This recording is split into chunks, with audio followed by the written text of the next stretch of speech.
ই আবার কি রে, বিটি ছেলে কোথায় ঢাকা ঢুকি দিয়া জামা প্যান্ট পরবি তা লয়। এই 1.5 ফুটের জামা প্যান্ট পরে অর্ধেক ট্যাঙ্কবার পরে কোথায় যেন যাচ্ছে। ই আবার কি বিটি ছেলে হয়েছিস, কোথায় ঢেকে ঢুকে দিয়ে বেরোবি?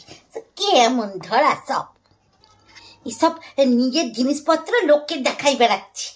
গে আবার বলছি প্যান্ট পরা, তো বলে কি না প্যান্ট পরার দরকার নাই। ম্যাগে আবার কেমন ধরনের সব চত্ব সব।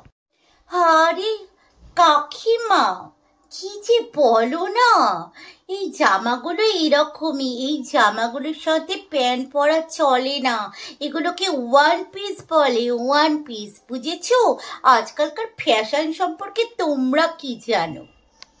আরে আমি তোমার পারমিশন নিয়ে জামা কাপড় পরবো নাকি? আমার মা বাবারই কোনো সমস্যা নেই, তুমি কে এসব বলার?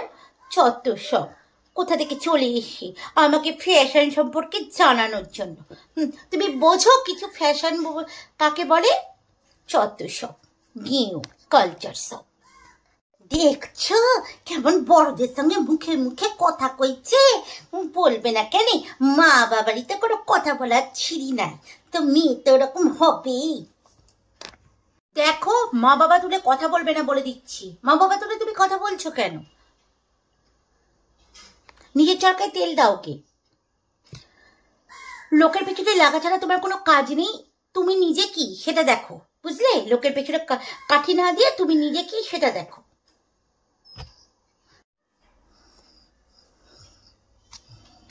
এই জন্যই তো তোমার বাড়িতে তোমার বরের সঙ্গে তোমার সবসময় ঝগড়া হয়।